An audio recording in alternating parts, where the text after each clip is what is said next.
नमस्ते, मैं हूं संजय दीक्षित और आप देख रहे हैं दी जयपुर डायलॉग्स। बात करते हैं हमारे केजरीवाल साहब की। उनकी स्थिति बहुत ही ख़राब है, वे बहुत बड़े संकट में हैं। क्यों हैं? क्योंकि विजय नायर वही विजय नायर जो उनका खासुल खास था, जो एक्साइज स्कैम में सारा का सारा हिसाब किताब देख के आपस में लोगों के संपर्क करवा रहा था, जो कविता और केजरीवाल के बीच का संपर्क था। उसकी जमानत याचिका सुप्रीम कोर्ट ने ठुकरा दी। अब इतने आतुर क्यों हैं ये विजय नायर को निकलवाने के लिए? उसके लिए एक बार फिर से आपको हम याद दिला दें कि ये पूरा का पूरा जो शराब स्कैम है दिल्ली का, वो है क्या? वो यही है कि विजय नायर, जो कि हमारे केजरीवाल जी के पर्सनल पीआर में थे, उन विजय नायर जी को ये टास्क दिया गया कि आप जो है ये पॉलिसी जो बनाई जा रही है उसके जो मुख्य केंद्र बिंदु लोग हैं उनसे सबसे संपर्क करें। तो जितने भी लोग अभी पकड़े गए हैं वो सब विजय नायर के संपर्क में आने के कारण ही पकड़े गए हैं।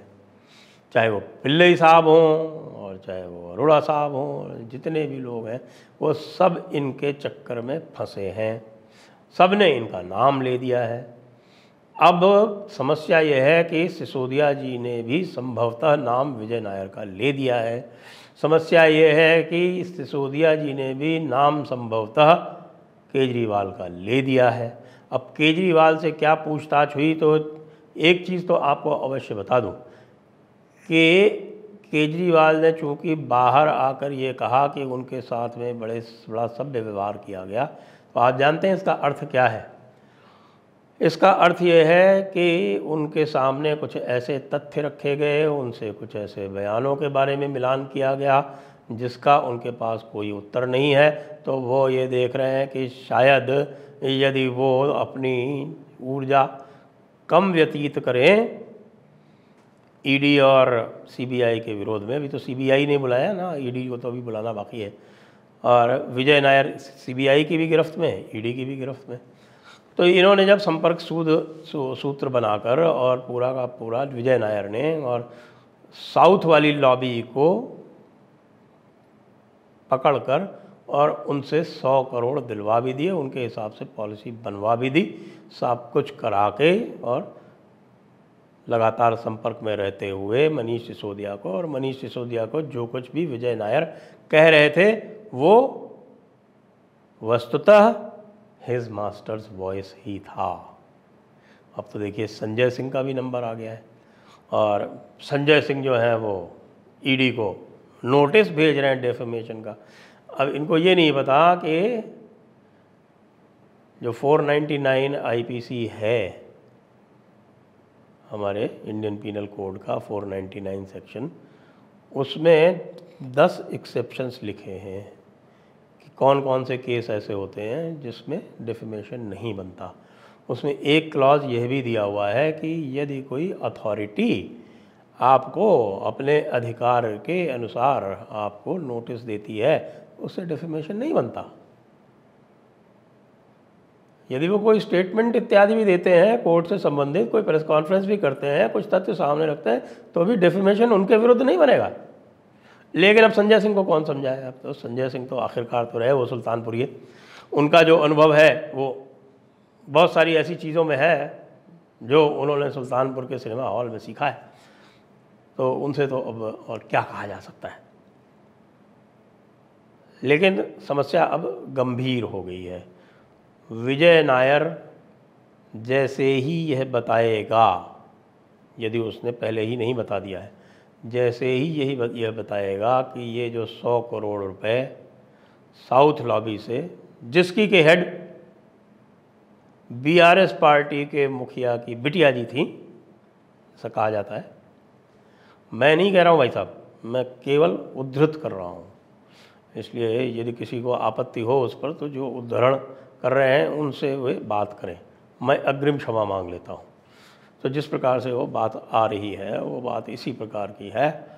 तो अब ये तो तथ्य है कि कविता जी को भी एक बार बुलाया जा चुका है सीबीआई के द्वारा।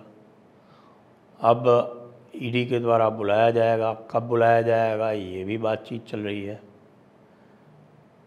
तो ये 100 करोड़ वाला मामला तो विजय नायर ने पूरी तरह से खोल दिया बताते हैं, और इसमें बहुत बड़े बड़े लोग फंस रहे हैं।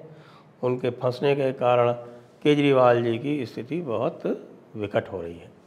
तो ऐसा नहीं है कि केजरीवाल जी इस स्थिति से अवगत नहीं है।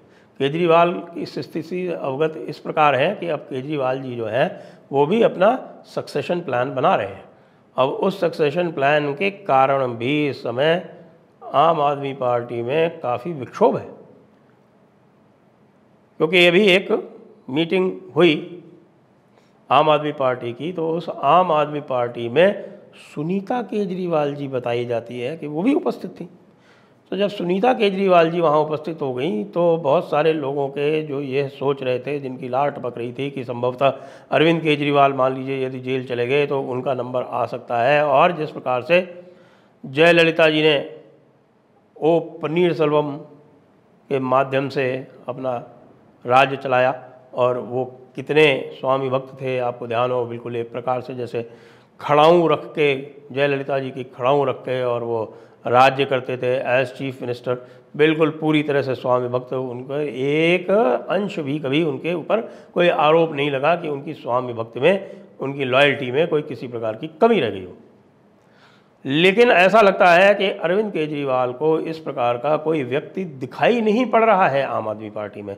और क्यों ही दिखाई पड़े, जब से उन्होंने मनीष सिसोदिया को अंदर डलवाया है, न केवल मनीष सिसोदिया को अंदर डलवाया है बल्कि जिसको एजुकेशन का चार्ज दिया है, यानी कि आतिशी, वो आतिशी आजकल ढूंढ ढूंढ कर सब जगह जाकर, स्कूलों में जाकर और गलतियां निकाल रही है। गलतियां निकालने का मतलब एक प्रकार से प्रताड़ित कर रही है मनीष सिसोदिया को, और मनीष सिसोदिया के विरुद्ध जो दूसरी चार्जशीट शिक्षा विभाग की है उसमें किसी तरह से परोक्ष रूप से, प्रत्यक्ष तो नहीं लेकिन परोक्ष रूप से उनको फंसाने का ही कार्य हो रहा है। तो फिर आगे भविष्य क्या है? भविष्य जो मैं देख पा रहा हूँ वो यह है कि माननीय सड़जी जो हैं उनको जेल जाना पड़ेगा। माननीय सड़जी जब जेल जाएंगे तो उस समय वे सुनीता जी को मुख्यमंत्री बनाकर तब जेल जाएंगे, और सुनीता जी यदि मुख्यमंत्री बनी तो काफ़ी संभावना है कि आम आदमी पार्टी में एक विद्रोह हो। अब उस विद्रोह को दबाने के लिए यह पत्र परम आवश्यक है कि केजरीवाल जी बाहर रहें। लेकिन यदि केजरीवाल जी अंदर चले गए तो उस विद्रोह को कैसे दबाया जाएगा, यह एक यक्ष प्रश्न है जिसका उत्तर अभी मुझे नहीं मिल पा रहा है। ऊपर ऊपर से तो यही दिखता है कि केजरीवाल जी के पास इतनी ज़बरदस्त मेजॉरिटी है, 70 के सदन में 62 सीटें लेके बैठे हुए हैं। तो इन 62 सीटों में यदि किसी भी प्रकार का कोई विघटन कराना चाहता है तो उसको 45 से ऊपर लोग चाहिए होंगे। तो वह तो दिख नहीं रहे किसी को अभी मिलते हुए, क्योंकि समय लगेगा। जब तक लोगों को यह पूरा विश्वास नहीं हो जाएगा कि अब हमारे सड़जी जो हैं वो चंगुल से नहीं निकल पाएंगे, तब तक यह स्थिति आ पानी मुझे संभव नहीं दिखती है। तो विजय नायर से अब काम तमाम होने वाला है सड़जी का, और हमें सड़जी के प्रति पूरी सहानुभूति रखते हुए, हमें मनीष सिसोदिया से उनको बचाने की कामना रखते हुए हमें यही कामना करनी चाहिए कि भाई केजरीवाल जी को वहाँ तिहाड़ में वही सेल ना शेयर करना पड़े जिसमें मनीष जी पहले से हैं, जिसमें सत्येंद्र जैन जी पहले से हैं। तो ये कैसे होगा, क्या होगा, ये तो भाई भविष्य में छुपा हुआ है, भविष्य ही बताएगा कि अब क्या होने वाला है। जय हिंद, वंदे मातरम।